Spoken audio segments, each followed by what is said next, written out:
Em compensação, Exatamente. devem ter tido projetos de leis que você ajudou a aprovar e foram importantes, né? Ah, sim, teve muitos. Eu acho que os principais aí nesses últimos anos foram as privatizações e as concessões dos parques aqui em São Paulo. Tinham muitos parques que a prefeitura não dava conta de administrar e foram privatizados. O Ibirapuera foi um desses? O Ibirapuera foi um verdade. desses. Eu vi quando mudou toda a administração. Assim. Exatamente. O AMB também, todo o complexo do AMB ali era só a prefeitura que administrava. E a gente aprovou também Vila a Lobos, concessão. se eu não me engano. Exatamente. Né? E teve também uma reforma da Previdência, que a gente tinha esse problema. Tinha um problema nacional e tinha um municipal também. E aí, a nível municipal, eu fui o relator e hoje a gente economiza mais de 400 milhões de reais todos os anos, graças a essa reforma que a gente aprovou em 2018. Então, acho que tem muitas coisas aí positivas, né, que a gente também conseguiu passar por lá. Cara, incrível. Muito legal. Você tá por qual partido agora? Agora eu tô sem partido. Por Eu quê? tava no Patriota, né, que é o partido que eu fui eleito agora no ano passado. E aí eu fui um dos grandes críticos do meu partido ter apoiado a candidatura do Arthur Lira na Câmara dos Deputados, que é um sujeito do Centrão, investigado por várias razões. E aí, por conta do meu posicionamento contra ter criticado o apoio do partido, eu fui expulso do partido no final do mês passado. Então aí há pouco mais de um mês eu tô sem partido. Igual a escola. Igual o projeto dele, Igual a Escola Sem escola Partido. Escola Sem Partido. Fala sobre esse seu projeto. Esse é um dos projetos que eu revi o meu posicionamento, né? Eu fui um dos maiores defensores do Escola Sem Partido. Assim, eu particularmente acho que o projeto em si não era um problema, tá? Porque o que ele propunha? Então, uma plaquinha em toda a sala de aula dizendo que o professor não pode fazer propaganda política em sala. E é isso, tem que fazer o trabalho dele de ensinar. Só que isso gerou um efeito colateral pela forma como eu defendia isso. Eu defendia de forma muito agressiva. E aí muitos alunos começaram a desrespeitar os professores em sala de aula por conta da defesa desse projeto. Então o professor falava alguma coisa e às vezes nem estava fazendo propaganda política nem nada. Estava explicando, sei lá, principalmente aulas de história. Estava explicando como funcionava a esquerda no mundo, qualquer coisa do gênero. Aí levantava um aluno, não, você não pode fazer isso, não sei o quê, vou te gravar. Metia a câmera na cara do professor e metia o dedo, saía da sala, batia a porta. E aí eu comecei a perceber que, na verdade, eu estava contribuindo para o desrespeito aos professores, que era algo que eu jamais pretendia fazer e contribuir de qualquer forma. Então eu dei uma segurada na defesa desse projeto, até porque eu acho que a educação no Brasil tem vários outros problemas, e hoje não é uma das minhas principais bandeiras. E talvez o foco não seja o aluno, né? Sejam os pais. É instruir os pais para que fiquem de olho, porque muitas vezes, você sabe, eu sou professora, né? Eu dei aula há muito tempo. E uma coisa que a gente aprende é que a gente não pode... os três pilares ali, pai, mãe e professora. Então, às vezes, os pais são separados, enfim. Ou que se não forem, mas não pode jamais a professora com a mãe falando mal do pai, ou o pai com a mãe falando mal da professora, porque a criança tem aqui um pilar de confiança. E ela precisa ter esse pilar de respeito. Então, quando ela ouve o pai e a mãe falando mal da professora, eu não vou respeitar não, meu pai e minha mãe falam aquilo. Perde o respeito totalmente. E aí, eu também sou a favor da escola sem partido, mas penso nisso também, que de repente o foco não é o aluno, são os pais. E eu vivi isso com a Mar.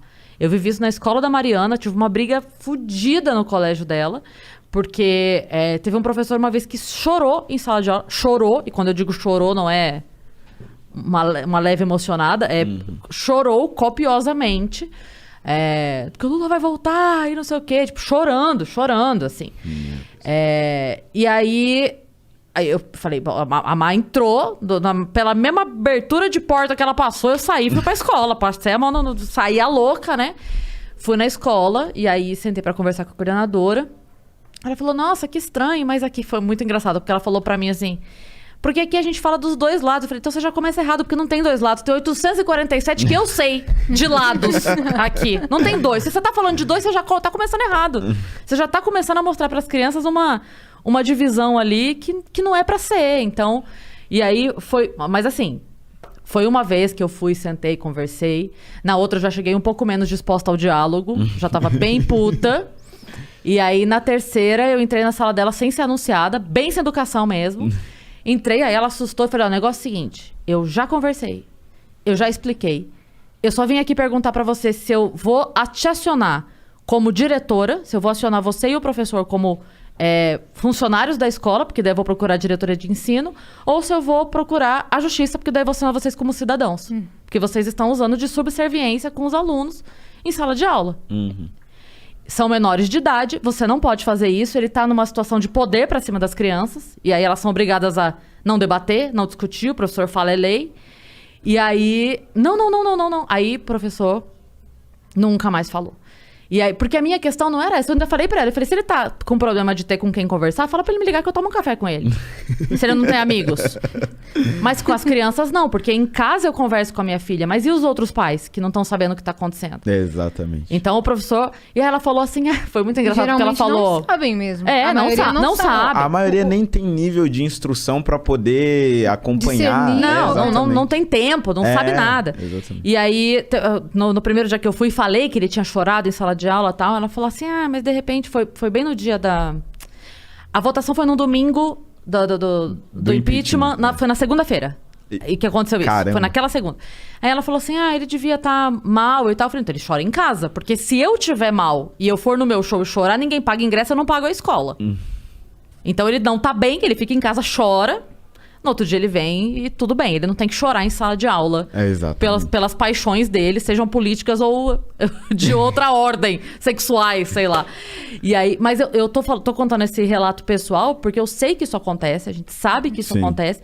Mas assim como a gente não pode generalizar as enfermeiras filha da puta que finge que aplica a vacina e não aplica, a gente também sabe que tem professor, a imensa maioria, sério, tentando trabalhar. Exatamente. Né?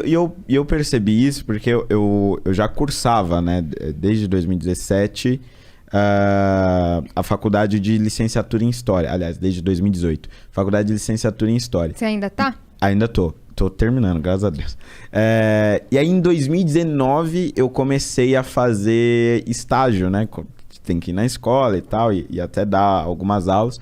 E aí eu comecei a perceber que tinham professores que realmente doutrinavam, assim, não tem jeito, o cara faz a propaganda em sala de aula, teve até numa escola que teve briga em reunião de pais por conta disso, piriri pororó, mas tinha um professor que não tinha nenhuma filiação partidária, não tinha nenhum tipo de viés político, e eu via que ele tinha medo mesmo de entrar em determinados assuntos, o que prejudica a aula.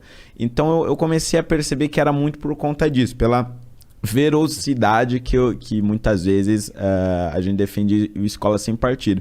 Então acho que mais do que o projeto em si, porque eu não acho que o projeto tinha nenhum problema, mas eu acho que o modo como ele foi defendido algumas vezes acabou atingindo professores efeito colateral que vocês não tinham previsto. Talvez Exatamente. porque quando o projeto nasceu, talvez porque quando a ideia do Escola Sem Partido nasceu, a gente estava muito menos politizado de maneira geral. Então a gente tinha isso como uma questão muito forte. Hoje em dia já tem muito mais pai e mãe atento ao que a escola manda de bilhete. Exato. Sabe? A escola do meu filho falou não sei o quê. Opa, isso não concordo. Da programação das aulas, tá muito mais detalhado agora, né? Nisso eu acho que foi muito positivo, porque eu acho que levantar essa discussão alertou muita gente e talvez até o efeito tenha sido muito maior do que se fosse mais uma lei aprovada que ninguém saberia que existe, né? Sim. Eu lembro que na minha escola, quando eu tava no ensino médio, a maioria das aulas era mais neutra mesmo, principalmente de história, não tinha muito essa propaganda política aí. Mas eu lembro que quando a gente estava no terceiro médio e em uma das aulas de redação,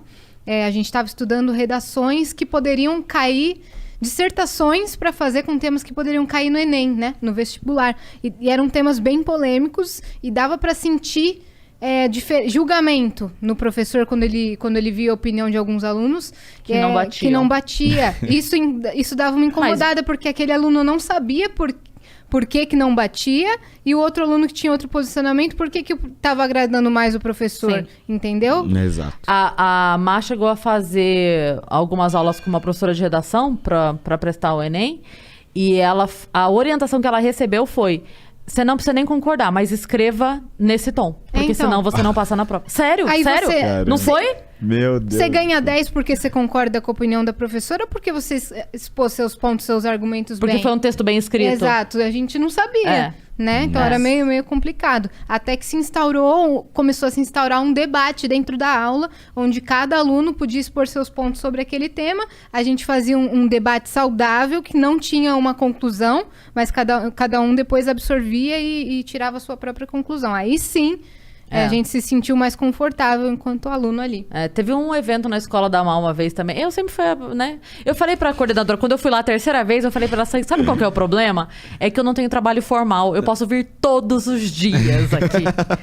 Eu faço show de final de semana, então de segunda a sexta eu posso vir todo dia. E você vai cansar de ver minha cara. Eu falei isso pra ela. Não, imagina, pode vir sempre. Eu falei, mas eu venho Você quer dar aula aqui? Não, mas não tenha dúvida, que se todo dia tiver problema, todo dia eu venho. Eu era a louca. Aí era não, né? Eu sou a louca, que eu era a louca mãe de uma adolescente. Agora eu sou a louca mãe de uma adulta. Mas teve uma vez que a Má chegou em casa falando, mãe, vai ter um evento lá muito legal e tal. Um debate sobre aborto. Eu falei, bacana, né? É um tema importante, né? Debater e tal. Falei, aí, sempre quem polêmico. que vai? Sempre polêmico, né? Aí eu falei, quem vai? Daí ela me falou, vai não sei quem, da organização pró-aborto, blá, blá, blá, vai fulana de tal, não sei o que, pró-aborto, blá, blá, e vai fulana... Eu falei, não, então peraí, isso não chama debate. Não é que não pode o teu evento. Pode, mas aí você chama de jogral, você chama de palestra, você chama de um encontro, você chama de workshop, você chama do que você quiser. Debate não é. E aí eu fui lá na escola. Eu falei, fui. Falei, olha... Vou fazer virar um debate. Não, e assim, não é nem eu ser contra ou a favor.